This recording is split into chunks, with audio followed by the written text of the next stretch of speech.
네, 안녕하세요. 아는내과TV의 내과 전문의 유두현입니다. 이번 시간에는 콜레스테롤 해석 방법에 대해 알아보도록 하겠습니다.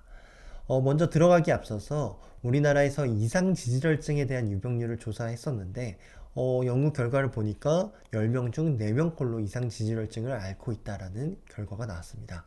굉장히 심각한 수준인데요. 이상 지질혈증이 발생을 하게 되면 처음에는 증상이 없지만 나중에 심근경색이나 뇌경색 같은 합병증이 발생을 할 수 있습니다. 그렇기 때문에 조기에 발견해서 약을 복용하는 것이 중요하다라고 말씀드릴 수 있는데, 우리나라 같은 경우에서는 일단은 4년 주기로 검사를 하고 있는데, 그 검진을 시작하는 시기가 남성 같은 경우에서는 24세부터, 여성은 40세부터 시작을 하고 있습니다.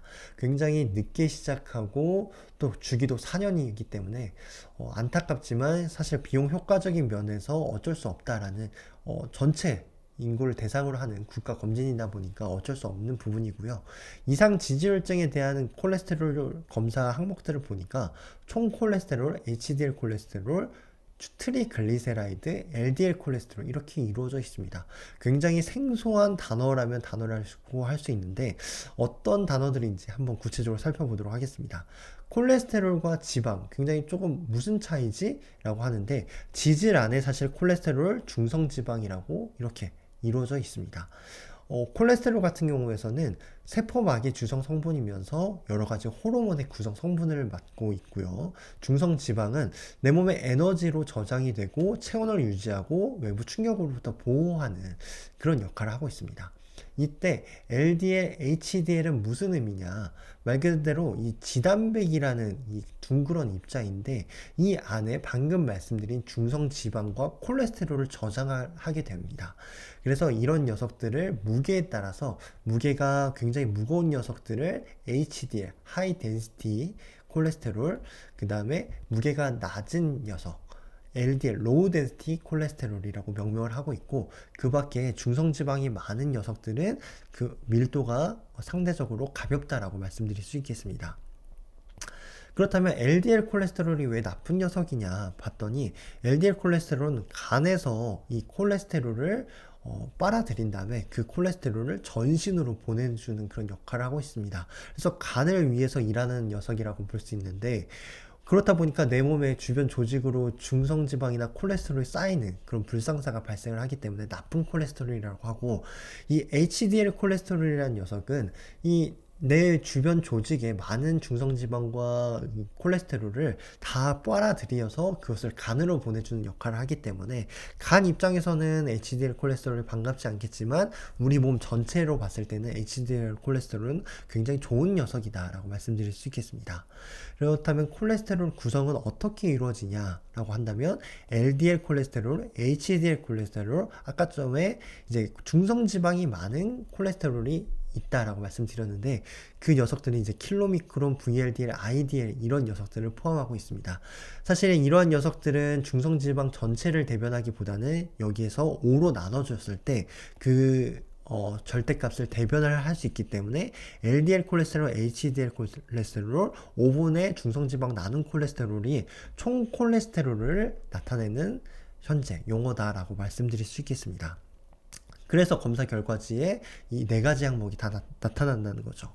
이때 우리가 이상 지지혈증에 대한 기준은 어떻게 잡냐라고 했을 때는 각각 토탈 콜레스테롤 수치가 240이 넘거나 중성지방이 200이 넘거나 LDL 콜레스테롤이 160이 넘거나 HDL 콜레스테롤이 40 미만일 경우에서는 이 중에 하나라도 이 기준에 부합하면 이상 지질혈증이라 명명하고 있습니다. 이때 12시간 공복을 하셔야만이 중성지방 수치가 흔들리지 않기 때문에 이 공복을 꼭 지켜주셔야 되고, 예를 들어서 내가 중성지방이 갑자기 300, 400이 나왔다라고 한다면 최근 2, 3일간 무리하게 과식을 하지 않았는지 한번 반추를 해볼 필요가 있겠습니다. 이때 우리가 이제 중요한 것은 여러 가지 LDL, HDL, 뭐 중성지방도 중요하겠지만 가장 중요한 것은 LDL 콜레스테롤 값입니다. 그 이유를 살펴보니까 LDL 콜레스테롤이 높으면 높을수록 심장혈관의 발생률이 증가했고 낮추면 낮출수록 심장혈관에 대한 발생률이 줄어들었다라는 연구 결과가 있었기 때문인데요. 그래서 스타틴이라는 약이 개발됐고, 스타틴이라는 약은 LDL 콜레스테롤을 낮추는 약이었는데 하루에 한 번 복용하는 약이고, 이 콜레스테롤 낮추는 효과뿐만 아니라 특히 코로나 시대 감염을 예방하고 혈관 기능을 개선하는 그런 부수적인 효과도 있다라고 알려져 있습니다. 하지만 간 수치가 올라간다든지 근육통이 발생한다든지 당뇨가 발생을 한다든지에 대한 부작용이 있기 때문에 스타틴이라는 약을 복용하면서 반드시 주치의와 상의를 할 필요가 있겠고, 이러한 내용들은 사실 크게 발생을 한다라고 알려져 있지 않지만 제가 영상을 통해서 정리를 해줬으니까 참고를 해보시면 좋을 것 같습니다. 그렇다면 이상 지지혈증은 언제 이 스타틴을 복용을 시작해야 되냐라고 했을 때는 LDL 콜레스테롤이 낮추는 약이기 때문에 이 수치가 중요하겠죠.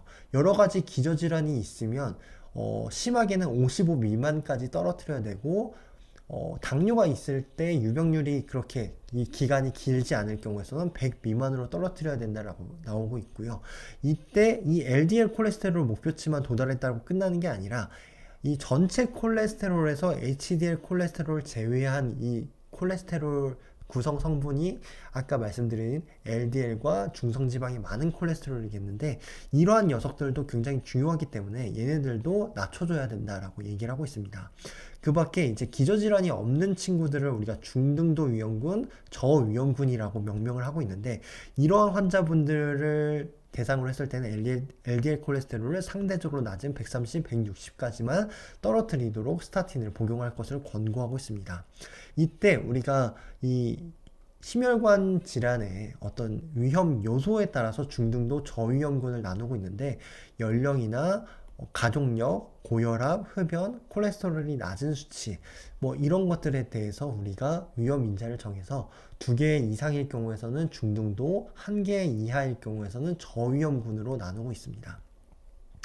이때 중요한 것은 중등도 저위험군 같은 경우에는 아직까지는 기저질환이 없기 때문에 바로 스타틴을 투여할 것이 아니라 일단은 수주에서 수개월 동안 먼저는 생활습관 관리를 해보고 나서 이후에도 콜레스테롤이 지속적으로 높다면 그때서야 약을 시작할 것을 권고하고 있습니다. 그렇기 때문에 사실 우리가 처음에 바로 내가 이상 지지혈증 진단받았다고 해서 바로 약을 복용하는 것은 부담스러운 일이죠. 그렇기 때문에 일단 내가 기저질환이 없고 여러 가지 위험 요소들을 고려했을 때 설령 중등도 위험군이라고 할지라도 바로 약을 시작하는 것은 아니다라고 알고 계시면 되겠습니다. 그러면 치료 우선순위에 대해서 일단은 LDL과 논 HDL 콜레스테롤이 중요하다라고도 방금 말씀드렸습니다. 그렇다면 우리가 중성지방과 HDL 콜레스테롤도 이상이 있으면 어떻게 해야 될까 이제 궁금해 하실 텐데, 중성지방도 과연 낮춰야 될까요? 최근 연구 결과들을 다 정리를 해보니까 여전히 논란이 있는 부분이 있습니다. 어떤 연구 결과는 중성지방을 낮춰야 된다, 어떤 연구에서는 낮출 필요가 없다라고 얘기를 하고 있는데, 이것도 시대의 흐름에 따라서 변하고 있는데, LDL 콜레스테롤 시대가 지나도 여전히 중요하다라고 알려져 있고, 중성지방 같은 경우에서는 가장 예전에는 주목을 받다가 이 2000년대 중반까지만 해도는 별로 중성지방 크게 의미 없다라고 하다가 최근에 다시 곽광을 받기 시작했고, HDL 콜레스테롤은 현재 그 의미가 굉장히 많이 퇴색되고 있는 상황입니다. 실제로 중성지방을 낮추는 거에 대해 반대하는 의견을 펼쳤던 게 이 파이브레이트랑 오메가3를 이 중성지방이 높은 환자분들께 처방을 했더니 심혈관 질환에 대한 발생 위험을 줄이는 연구 결과가 없었기 때문에 사실 중성지방을 낮추는 거에 대해서 여러 가지 회의론자가 많았습니다. 하지만 이러한 연구 결과들을 자세하게 살펴보니까 이 중에서도 중성지방이 높고 HDL 콜레스테롤이 낮은 환자들에게서는 사실 이러한 약들이 효과가 있었더라라는 연구 결과가 밝혀지면서 최근에는 이 중성지방도 조절을 해야 된다라는 그런 흐름으로 가고 있습니다. 그래서 파이브레이트와 오메가3가 저는 중성지방이 200 이상이고 HDL 콜레스테롤이 40 미만이라면 적극적으로 투여를 권고하고 있습니다. 그렇다면 HDL 콜레스테롤 방금 말씀드렸는데 현재는 그 의미가 많이 퇴색되고 있다라고 말씀드렸는데, 그 이유 중에 하나가 HDL 콜레스테롤을 높이는 약도 써보고 HDL 콜레스테롤 높은 환자들을 이제 살펴보니까 사실 심혈관 리스크를 크게 줄이지 않았다라는 연구 결과가 밝혀져서 HDL 콜레스테롤 오히려 높으면 오히려 뇌졸중이 발생한다라는 그런 연구 결과도 있었습니다. 그렇기 때문에 우리가 주목할 것은 HDL 콜레스테롤을 절대적으로 높이는 약을 낮거나 HDL 콜레스테롤 높은 거에 대해 의미를 부여하기보다는 HDL 콜레스테롤이 낮은 환자분들이라면 그분들은 사실 우리가 총 콜레스테롤은 결국에는 LDL, HDL 중성지방이 많은 지단백으로 이루어져 있기 때문에 HDL이 낮으면 중성지방과 LDL이 높다라는 의미가 될 수 있거든요. 그렇기 때문에 이러한 녀석들을 낮추기 위해서 오히려 스타틴과 파이브레이트 이런 녀석들을 투여를 한다면 오히려 HDL 콜레스테롤이 올라가지 않을까라고 생각을 하고 있고요. 그렇기 때문에 저는 HDL 콜레스테롤이 40 미만이라면 일단 적극적으로 스타틴이나 파이브레이트 같은 것들을 물론 이제 중성 지방이 올라간다면 파이브레이트를 쓰겠죠. 그런 것들을 투여를 권고하고 있습니다. 지금까지 이제 콜레스테롤 해석 방법에 대해 알아보았고 조금 어려운 면이 있을 거예요. 그래서 간단하게만 다시 정리를 해보면 LDL 콜레스테롤이 제일 중요하다. 그래서 LDL 콜레스테롤이 높으면 일단은 기준에 따라서 스타틴이란 약을 바로 써볼 수도 있는데 기저질환이 있으신 분들은 바로 쓰는 것을 전 추천드리고 만약에 기저질환이 뚜렷하게 없고 위험 인자들만 있다면 먼저 생활습관을 개선하고 나서 약을 투여한다라는 것을 알고 계시고 반면에 이제 LDL 콜레스테롤 정상인데 중성지방만 높으신 분들은 일단은 뭐 과식이나 이런 것들 때문에 중성지방이 높아졌을 수도 있기 때문에 재검을 할 수도 있겠지만 중성지방이 높다라는 것은 최근의 연구 결과를 통해서 여러 가지 뭐 굉장히 입자가 작은 LDL 콜레스테롤이 높다라는 의미가 될 수도 있고 굉장히 중성지방이 많은 그런 콜레스테롤을 낮춤으로 인해서 심장혈관 합병증을 예방했다라는 그런 연구 결과도 있기 때문에 그때도 적극적으로 저는 약을 투여하는 것을 권고드리고 싶습니다. HDL 콜레스테롤은 크게 의미를 두지 않으셔도 됩니다. 이상으로 긴 영상 시청해주셔서 감사합니다.